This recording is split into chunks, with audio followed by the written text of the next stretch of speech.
من وقت للتاني بتكون في عداوات مميزة وقوية، خصوصا لما تكون بين نجوم كبار سوبر ستار في WWE. كانت في قصص عداوات شدت الجماهير لدرجة ان WWE خلت قصص العداوة بينهم تستمر لفترات طويلة. هنشوف في فيديو النهاردة ابرز العداوات اللي انتهت بطرق مثالية. بس قبل ما نبدأ نصلي على سيدنا محمد، ولو حابب تشوفنا تاني ادعمنا بلايك واشتراك القناة. العداوة اللي كانت بين رومان رينز وبروك ليزنر ما كانتش مثالية قبل كده، لكن العداوة اللي حصلت بينهم في 2021 وتحول رومان رينز الى زعيم القبيلة وبروك ليزنر الى شخصية محبوبة للجماهير.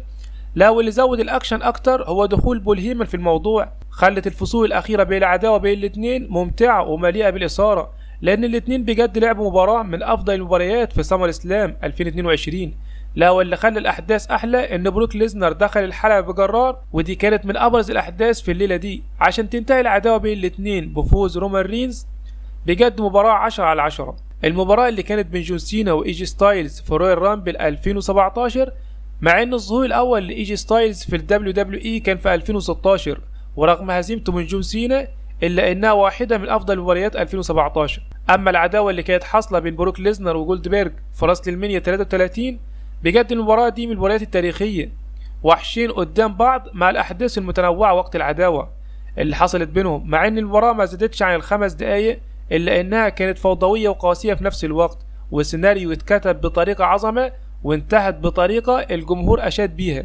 بجد العداوة والسيناريو ده اتعمل بطريقة مميزة. سواء في عام 2002 او 2015 نجح اندرتيكر وبروك ليزنر في خلق مباريات ساحرة. في عام 2015 اللي هي مباراة قفص الجحيم كانت مباراة من العيار التقيل. هي المباراة كانت مليانة بالدماء ولحظات قوية وقاسية ووحشية في نفس الوقت، إلا أن الثنائي عمل المباراة تبقى واحدة من أفضل المباريات بالنسبة لنجمين كبار في WWE. طوال عامي 2008 و2007 كان بين أندرتيكر وإيدج عداوات هائلة سيطرت على المشهد الرئيسي في سماك داون، وخصوصا اللي كانت في قفص الجحيم. بصراحة كانت مباراة رائعة، والعداوة اتطورت بينهم بعد كده لكلاسيكية في سمر سلام في 2008، وانتهت العداوة بين الاتنين بطريقة عظمة والسيناريو جامد، بجد من المباريات التاريخية.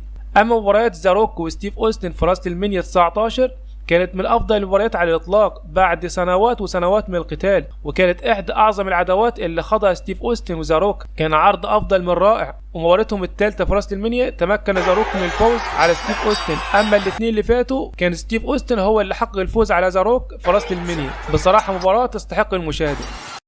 أما مباراة كريس جيريكو ضد شون مايكلز اللي هي مباراة السلالم، تعتبر مباراة من مباريات الدرجة الأولى اللي هي كانت في 2008. العداوة بينهم وصلت لأبعاد شخصية وعنيفة لدرجة إن المباراة كانت دامية، وبرغم السيناريو الجامد انتهت العداوة بين الاثنين بفوز كريس جيريكو على بطولة العالم للوزن الثقيل، اللي خلى العداوة توصل لسيناريو جذب الجمهور بنهاية مميزة للقصة. بس لحد هنا اتمنى لو عجبك الفيديو ادعمني بلايك واشتراك القناة عشان نستمر في تنزيل الفيديوهات. اشوفكم في فيديو جديد، سلام عليكم.